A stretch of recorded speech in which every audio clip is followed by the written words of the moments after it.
I'm Goat with M Productions, and we're starting a new series. All right, this is by popular demand of all the N peeps. We're here today to begin the first in a series of ERVIEWs. And today, it's SteveO Brockway. Hey, Pat, don't start that thing yet. We're gonna Right here. We're gonna do an interview real quick. Right here. Fuck you! Right It's still too wet in there. Hey, fuck you. Hey. Fuck you, you're next.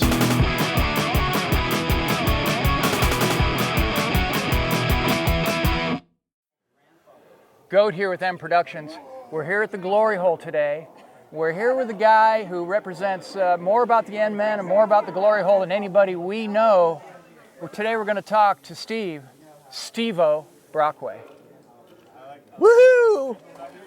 We're here with M Productions at the Glory Hole today. We're here with SteveO Brockway. Steve's going to tell us a little bit about what this place is about, a little bit of the history, and why we've been coming here so long. SteveO. So all I want to say first thing is you get an NMen by taking a Z-Boy and turning it on its side. That's the way you start all that shit. Glory Hole. Welcome to the fifth wonder of the skate world. Honestly, top 5 thing you can skate in the whole world. It is 28.8 feet tall, 530 feet straight back to the elbow. I've been skating in it since 1976, which makes this year 47 years. I haven't been here every year, but I've been skating this place for 47 years. In the last 10 years, we've probably been here 3 to 5 times a year for the last 10 years. So we've put in some time and effort to make the Glory Hole happen. Why? Because the Glory Hole is probably one of the raddest things you can possibly skate. It's a place where time slows down. You're going so fast on the walls, and a kick turn takes like 2 or 3 seconds, and time slows down until you eat shit. And then time speeds up in a rapid rate with a lot of impact. So you don't want to do that. Don't do that. You say we've been coming here since we were very young. We're very old now, and we really appreciate the ability. We're still here to be able to do it. And so we're going to get into this. We're going to do the definitive video of this place today. I'll be 63 in 10 days. 10 days, 62 this year. So we're going to show you how this place works. We're going to have video of skateboarding at its best, and we're going to show you what the Glory Hole is all about today on N Productions. Yeah, baby.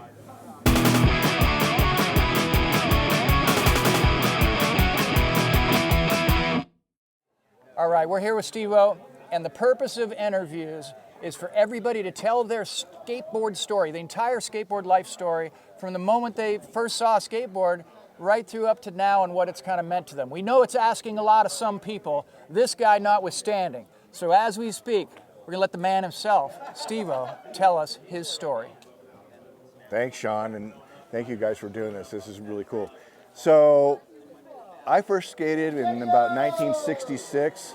I was 6 years old. My uncle had a skateboard, clay wheels and a metal wheels, and I got to ride it for like 2 or 3 days on the sidewalks in front of his house. Fast forward to 1974, and I got to a skateboard that was from 7-Eleven called a Bigfoot. It was a plastic board with urethane wheels, kind of like Black Knight trucks, and loose ball bearings. That was my first board. I rode that board for a while, and I even bent the tail up so it'd have a kick tail. And I took a heat gun and made divots in it so I'd have more grip. And then I got wood shop, and I started making skateboards in wood shop. The first boards I was making were Cowtown skates, because Vacaville is cow, Vaca. Cowtown skates, and I would make those in wood shop basically for myself.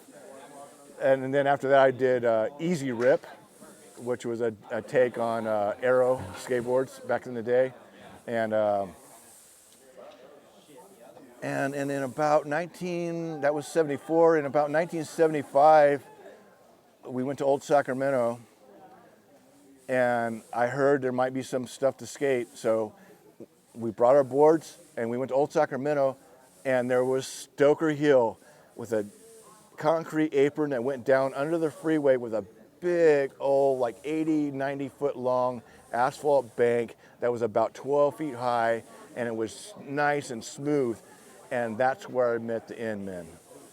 And that was my first introduction to those guys. And wow, maybe a couple years later, then they let me be in the cool guy thing. At least we think it's cool. And never stopped since. I moved to Sacramento in about '83, hooked up to all the guys at Go Skate, met all the rest of the NMen. I knew Caton, I knew Bostic. I had taken to Bostic to a bunch of places to skate because I was on this team in Vacaville called Team Radical. We were sponsored by Sports Cove. We came up to Sacramento to skate the regional contest. They wouldn't let us skate, and we were ripping. We were good. Kooks. And so met more. I met Sean that day. I met Bix. I met all the freestyle guys. I met. I don't know if Caton was there or not. I don't remember. I know Shays were all there. Merrick.